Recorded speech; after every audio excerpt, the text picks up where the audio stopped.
Hi, it's Lori, and today I thought I would bring you a little different video than what we normally do here. But the channel is now called A Mom and Her Triplets, so I want to talk a little bit about how we got to the triplets, and also to share our story of fertility, infertility.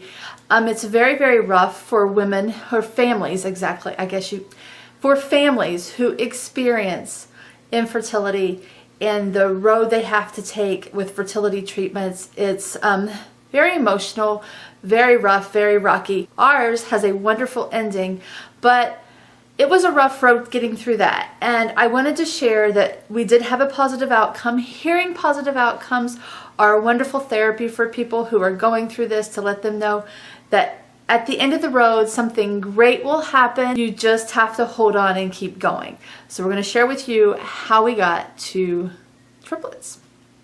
So I'm going to go back in time to 2006. And I'm in the basement painting my kitchen cabinet doors because I wanted to do a remodel. And as I get done, I come up the basement stairs and I get to the landing and the foyer where the basement stairs come out. And I have this nausea hit me, and it was like a nausea that I had felt once before in my life. At this point I did have two older children who were 15 and 13 at that time, and when the nausea hit, I was like, that's pregnant nausea. And I started racking my brain going, when did I have my last period? What's going on here? And immediately I'm like, I can't remember when my last period was, and I knew what the nausea was. So straight off to CVS I went. I grabbed a pregnancy test, came home, had it within 15 minutes, confirmed I'm pregnant. No intention to be pregnant, didn't want to be pregnant. We were kind of going through a rough patch in our life at that time with our 15-year-old, which we'll discuss on a whole nother video. But lo and behold, shocker, I am pregnant. So I go talk to Eric at the time, who is not my husband yet. We have been together for 3 years, but we had not quite got married. We were planning on it, just hadn't happened yet. And I, crying, oh my gosh. I told him, I was like, Eric, I'm pregnant. And I didn't know what to expect from him, honestly. And he was like, well, that's a good thing. So the tears turned to, okay, this is good, It was a rough time to have another child because we were having so much issues with the oldest, which was mine from a first marriage, not Eric's, but another video. So, okay, lo and behold, we're pregnant. We're going to go through with this. And at the time I was probably 6 weeks. So by the time I get to the doctor and get everything confirmed, I'm about 8 weeks pregnant.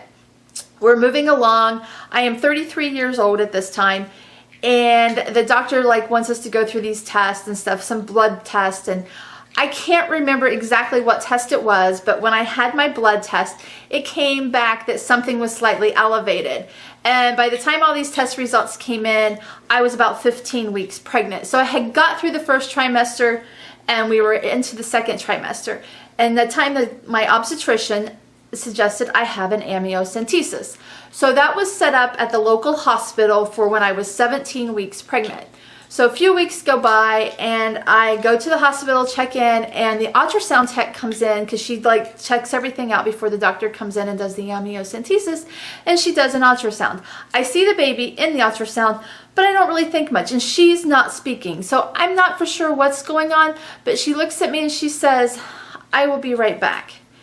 And then 10 minutes come by, and this doctor, who's not my obstetrician, he's just the doctor at the hospital who does the amniocentesis, who has absolutely zero bedside manner, looks at me and says, your baby's dead.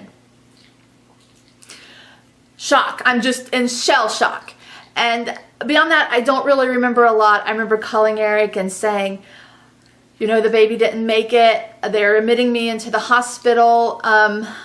At this point, when you are 17 weeks along, you're too far along for what they call a D&C, and you actually have to labor and deliver the baby. So they admitted me into the hospital that night. The next day, I labored all day long. I don't really recall much of it because they had me really, really out on drugs. I was drugged up all day long. I was very weird. It was very, very weird. But when it was time for the baby to be born, they kind of shut everything off and down. The baby came out, just kind of it's a whole nother interview. But the baby came out and she was about, I don't know, she's as big as my hand, I guess. And we got to sit with her for a few minutes and stuff. I thought that I had just experienced and was experiencing the worst day of my life. Because here was a well-formed baby. It may have been tiny, but it was clearly a baby. All the features were there, the fingers, the toes, the fingernails, little tiny bits of, you know, peach fuzzy kind of hair. And I was like, this is the worst day of my life. It cannot get any worse than this. So the next day they released me from the hospital. I go home and I'm crushed. I'm just crushed. As a person, I feel like I have hit the wall. It was devastating. And the doctors were like, you know, don't give up. This happens. In a few more months, try to get pregnant again. So a few months went by. We tried to get pregnant again. And I got pregnant again. It took about 3 months and we were pregnant again. So, you know, went to the doctor. They confirmed I was pregnant. They had me come back at 8 weeks for an ultrasound. And when I went in for the 8-week ultrasound, it was confirmed that there was no heartbeat and that that the fetus didn't develop. So it was a miscarriage. That one wasn't as rough on me as the first one. Something inside of me kind of made me expect that there was going to be problems. So needless to say, they put me in the hospital 2 days later and I have a D&C. And she's like, my gynecologist or obstetrician is like, a few more months, keep trying again.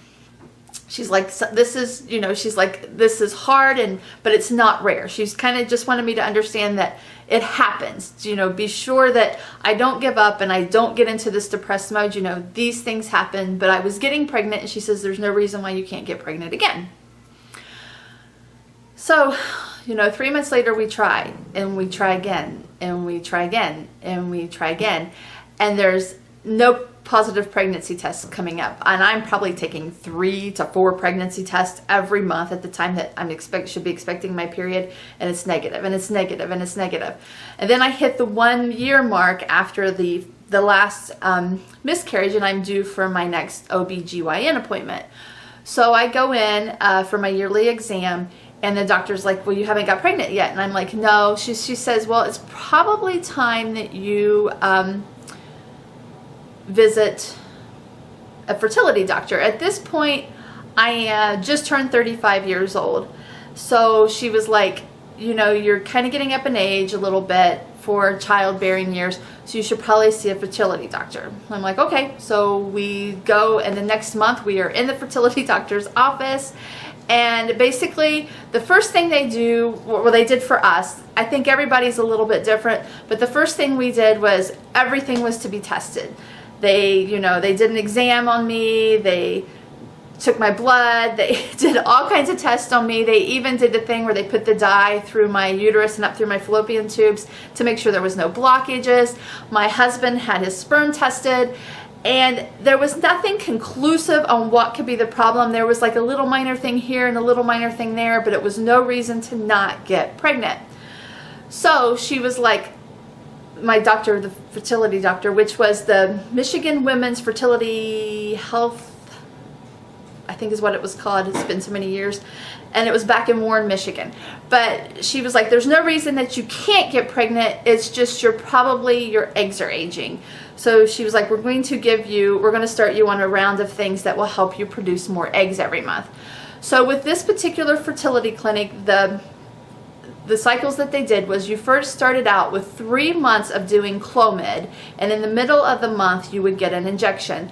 So basically, the first of the month, after having my period, I would take these Clomid. I think it was 6 or 7 days. I'm not for sure. It's been so long, but I would take the Clomid, and about the time that I was expected to ovulate, I would give myself an injection that would make my body ovulate. And the point was to try to have at least 2 or 3 eggs that were on my ovaries that would, you know, do whatever those eggs do. It's been so long, I've kind of lost track of all the terminology.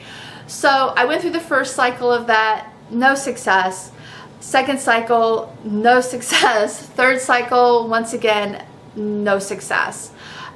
So the fertility doctor was like, now we need to move to the next thing you do in this chain of events that you do. So we were to start taking injectable fertility medicine. Now I want to add that this was all going on in 2008, and back then my insurance covered everything. I don't know how insurances work today with fertility because I've not had to use it, so I don't know. But back then I had wonderful insurance that covered it 100%. I had no deductibles or anything like that. But getting back to the story, I have to go into injectables, which at the time, this particular injectable, which is called Gonal F, was $1,000 for the injectable medicine you had. So it was a very high expense. So once again, at the beginning of the month, I would go in, every month I had ultrasounds. I had ultrasounds at the beginning of the month, I had ultrasounds at the middle of the month, and then I had a pregnancy test. So I go in, I have the ultrasounds, ovaries are clear, and then I take the injectable. And it's just like one injection. And then you like roll through the month, and then you would get to the middle of the month, right before you're getting ready to have what you would call ovulation, and they would go in and they would look at my ovaries. Well, with my first injection of the injectable fertility drug, I produced about 5 eggs, maybe 2 on one and 3 on the other. And you know, when it's time to ovulate, I did this injection that would make the eggs whatever, but for some reason that month we had no success. 5 eggs amounted to 0 fetuses. So it was a really rough month on me, and at that point I was like, there's 5 eggs and nothing happened. And it was really heart beating on me. It beat me down. I almost just wanted to stop it and end it. It was every month, it was heartache every month. It's just your heart was breaking every month because you so want to have a kid. You know, the thing about a lot of women, and I think most women, is we have this natural instinct in us to be a mother. And while I already was a mother to 2, I wasn't a mother to Eric, who by this time we're married. You know, we wanted to have a family as well together, and it was just gut-wrenching, and I didn't know how much more I could take. And at first I wasn't going to do the next month, and Eric kind of agreed, you know, let's take a break. But being who I am, I went ahead and did the injection anyways.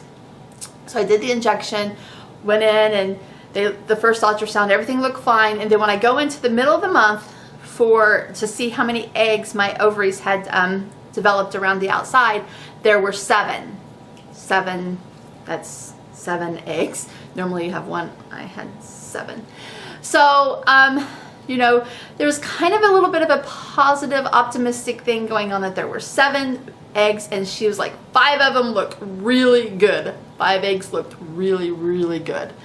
I guess there's like, they measure them, and based on their size, they, you know, they can, but 5 looked really, really good. So, took the injection then to have ovulation, go home, we do the business. And then towards the end of the month, I took a pregnancy test 3 days before I was due to have my period, and it came back positive. I'm like, okay, this is it. But you're still very guarded and optimistic, or, you know, guarded, not optimistic, but I had went through 2 losses. So I'm like, okay. So finally the day comes where I go in, and the fertility clinic gives me my pregnancy test. They're like, yay, you're pregnant, come back in so we can take a look at everything. So by the time I come back in for them to take a look at everything, I would be what they would consider 5 weeks along. So I'm in there, and you go in and you get your ultrasound, and they're the vaginal ultrasounds is what you have.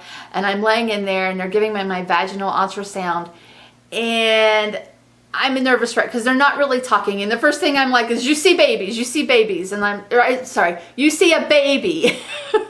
You see a baby, right? And she's like, yeah, you're pregnant, don't worry. And I'm like, you got a heartbeat? And she's like, we do have a heartbeat. She's like, we're just looking at some more things here.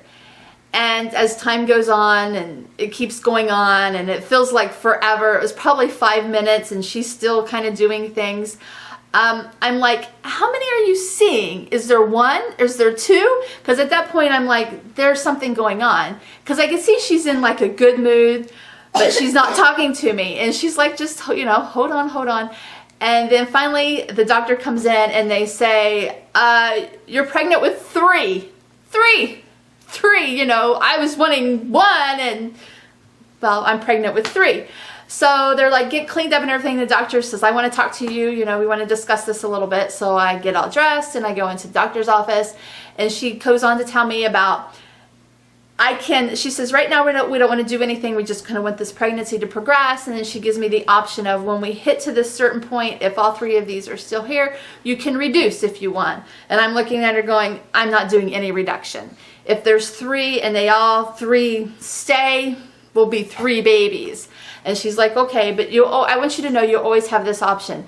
And she also let me know that baby B, which at the time would have been Colin, she goes, baby B looks like maybe it might not make it. She says, I feel very confident. She's like, I feel very confident you're going to come out of this with at least one baby. Well, at this point, I'm like, I want all three.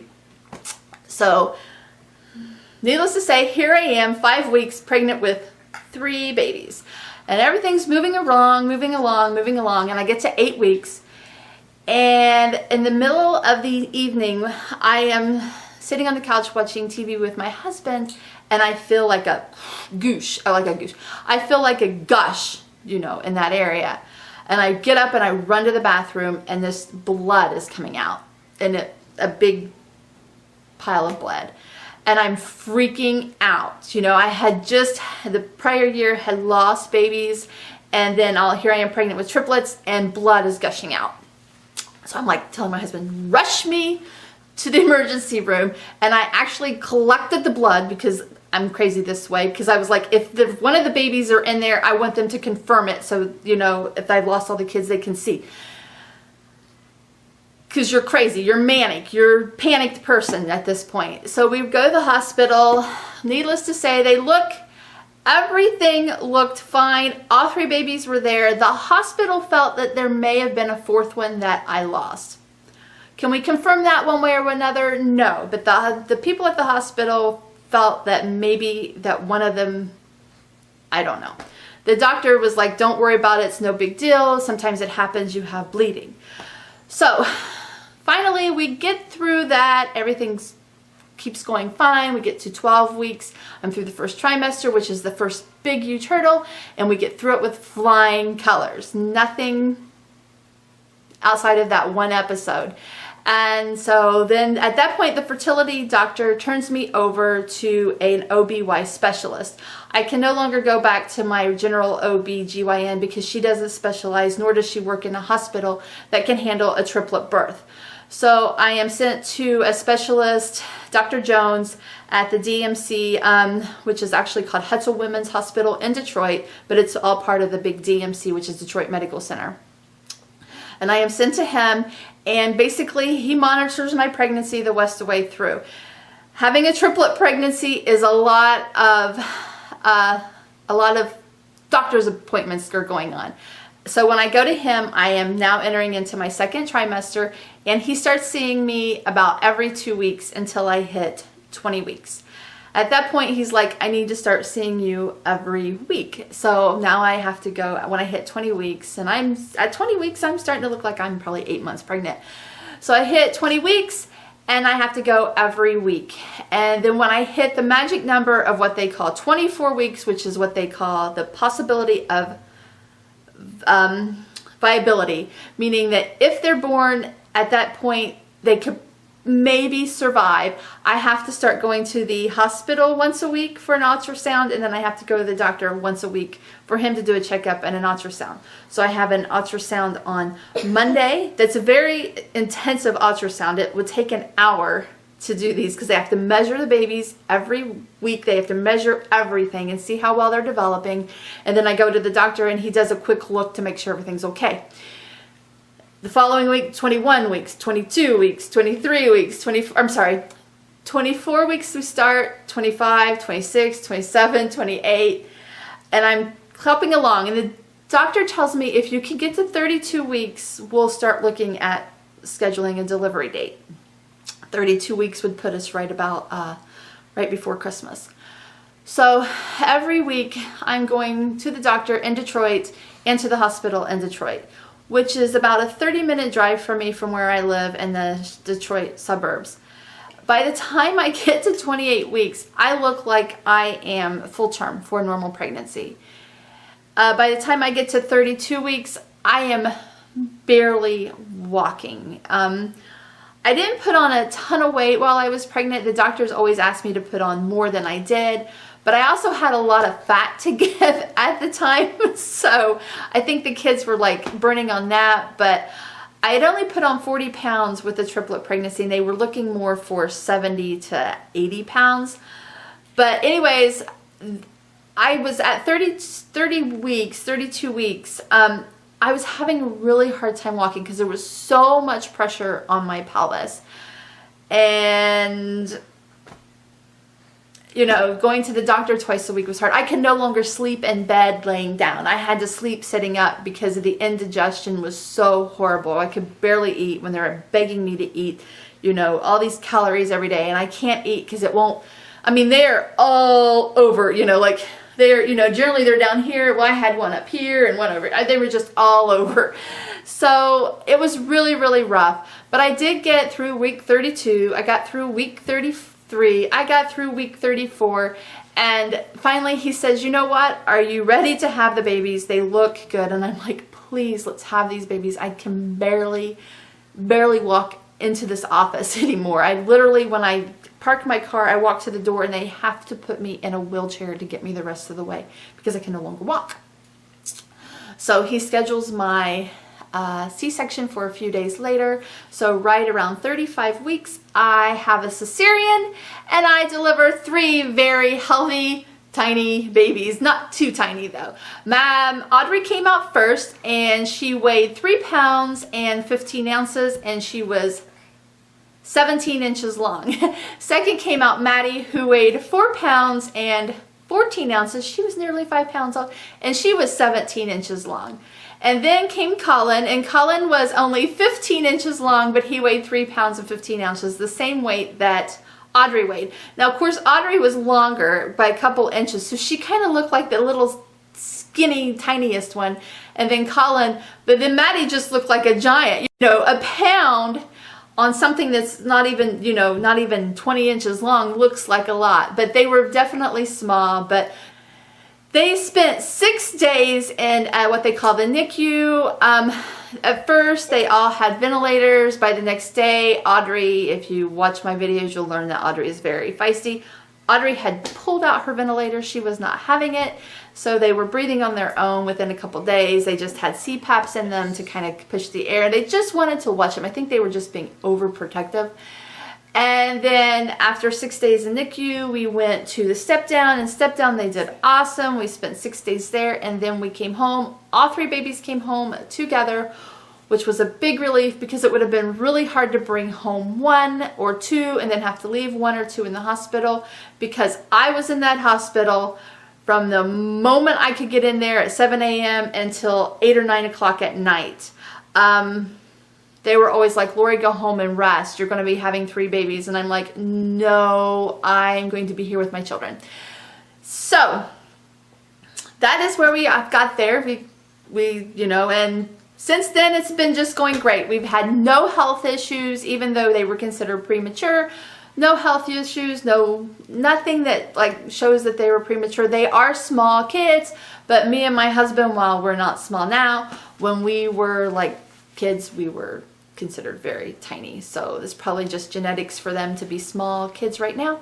But outside of that, everything worked out fine. So I just wanted to share with you that these rough roads can have very happy endings, and that was our road to having triplets, and there's one right there.